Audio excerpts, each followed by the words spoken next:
Кузьма Чорны. Пошукі будучыні. Другая частка.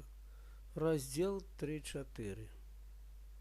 Акаловіч выйшаў на ўзлесе з палявой цаліны, калі яшчэ, як мае быць, не развіднела на наступны дзень. За ноч ён прайшоў нямала дарогі. Нервовае ўзбуджэнне зрабіла яму лёгкімі ногі, але ніколі яшчэ ён не меў такога страшнага выгляду.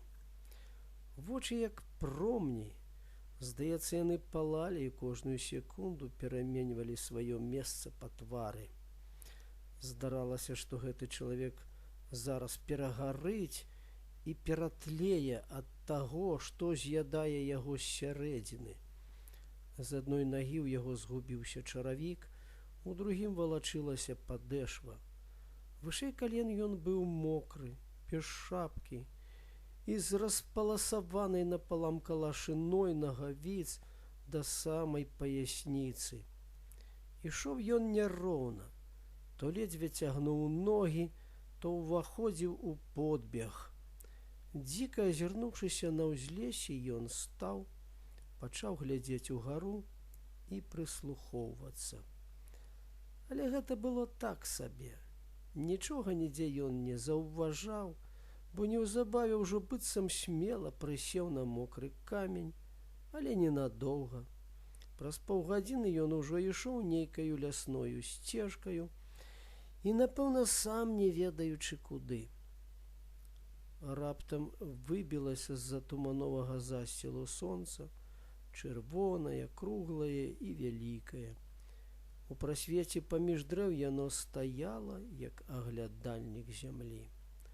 Усход, там усход, а супрацьлеглы яму захад, а на захадзе, адгэтуль на захад, родны дом, і клён той, і, можа, хоць адзін, які яшчэ знойдзецца там блізкі знаёмы твар.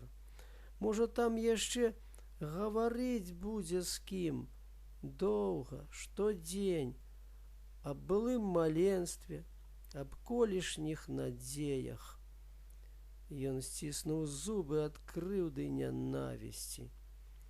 І дзіўна, яго надзея не спраўдзілася. Тое, што палівоцкага ўжо няма жывога, не дало яму палёгкі. Безнадзейнасць і чорны смутак душылі яго.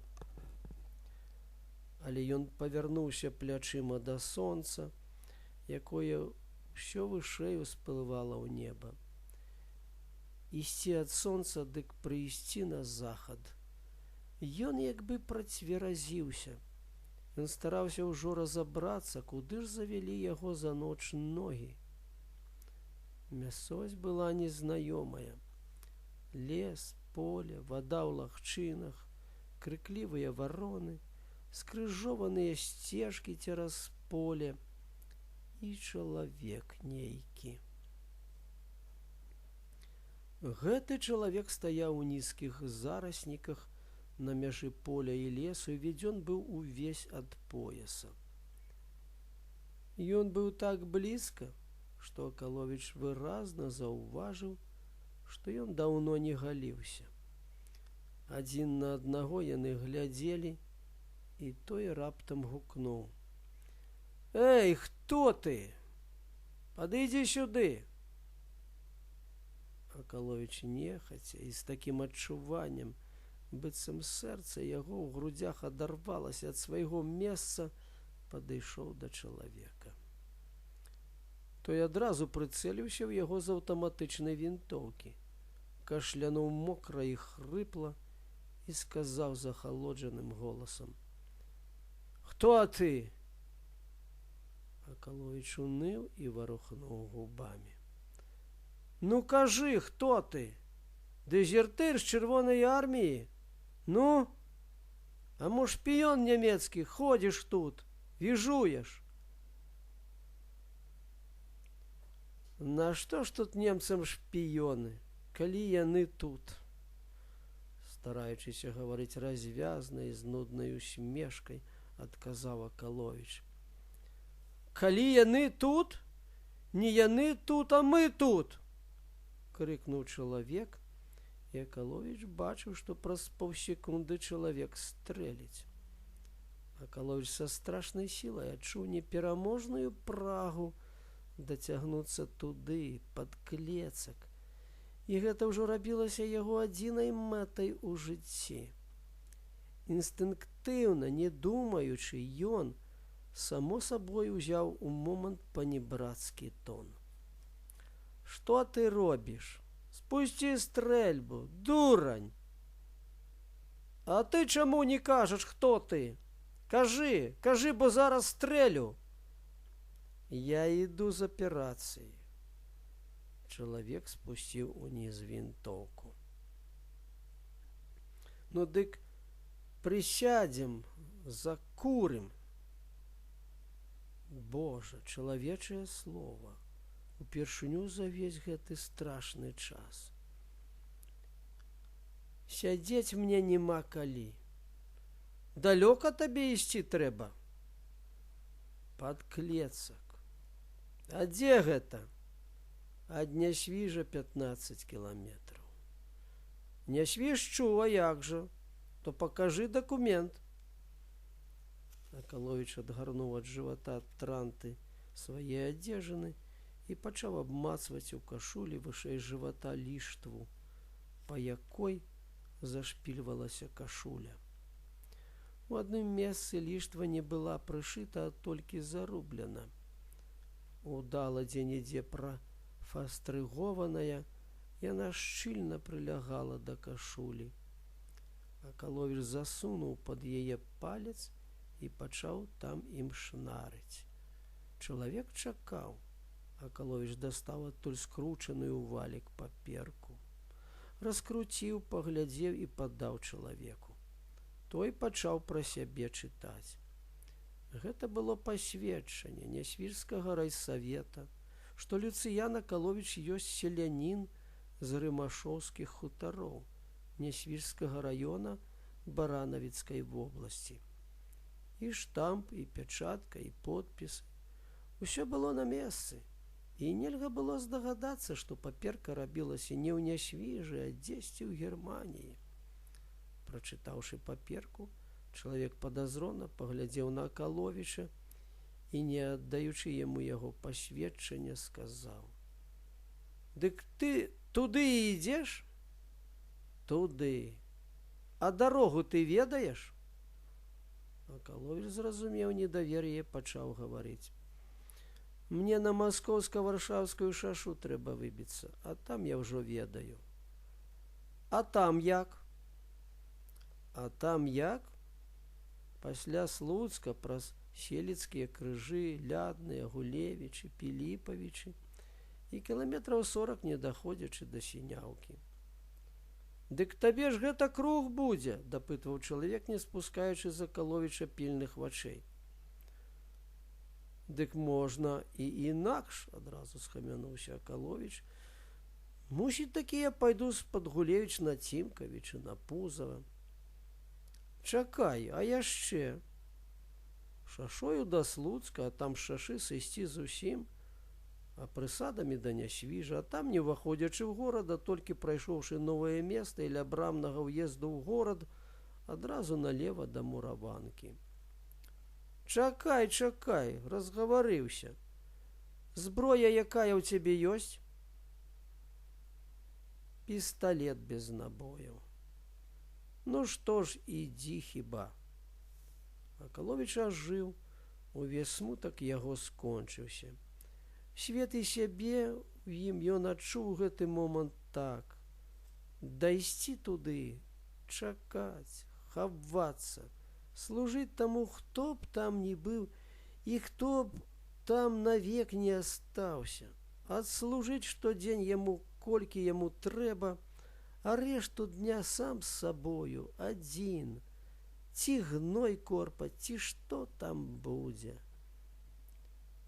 Раптам чалавек заўважыў Акаловіча на грудзях штосьці падазронае для сябе. Штосьці вытыркала з-за ліштвы, адкуль ён даставаў тое пасведчанне. Чалавек зноў пачаў дапытвацца: А з якой ты аперацыі ідзеш? Ну, з аперацыі. Адкуль? З ляцкага маёнтка. А што там рабіў? Як што рабіў? Дай сюды, унь у цябе нешта тырчыць з кашулі. Акаловіч хапіўся за ліштву, і ўтрапенне скаланула яго. Чалавек зноў падняў вінтоўку. З якой аперацыі? Я забіў Палівоцкага. Гэта ты? Я. Хто табе даваў заданне? Чаму ты так здалёку ішоў на гэта і так далёка назад? Тут зусім іншая акруга. Тут чалавек, усё сочачы за Акаловічам, убачыў, што ён тое, што тырчэла ў яго з ліштвы, ужо скамячыў у пальцах, змяў у жмуток, быццам бы выціраючы пальцамі нос, паклаў у рот і ўжо клычы зубамі і языком. Зараз глыне. Выплюнь! Закрычаў чалавек і зварухнуў пальцамі на вінтоўцы. Акаловіч плюнуў.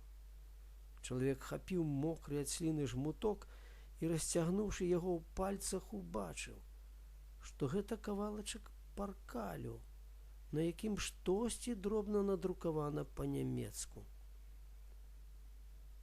Я забіў Палівоцкага. Голасам, як з-пад зямлі, абазваўся Акаловіч, падаючыся задам да першых зараснікаў на самым узлессі. Я ведаю без цябе, што Палівоцкага сёння ўночы забілі, прахрыпеў чалавек і стрэліў. Акаловіч упаў і больш ужо не паварушыўся. З таго дня і гэты куток, дзе сярод кустоў ляжаў нежывы Акаловіч, і той маёнтак, адкуль на трэці дзень пасля першых допытаў і доследаў вывезлі на бліжэйшы могільнік Палівоцкага, і ўсе тутэйшыя дарогі пачалі часта агалашацца стукатам нямецкіх матацыклаў і грузавікоў і скогатным бразгатам танкаў і танкетак. Кожную легкавую машыну ахоўвала танкетка, а калі ехаў які-небудзь санавіты немец, то за ім ішоў танк або і два.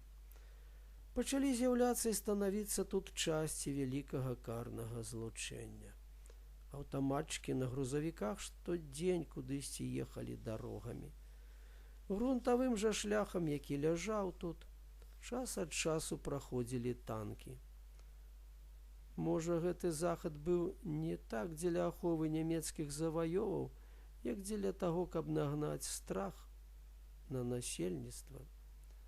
Танкі, хоць па адным ці па два, пачалі часамі шнураваць па вялікіх дарогах і суседніх з гэтаю акруг.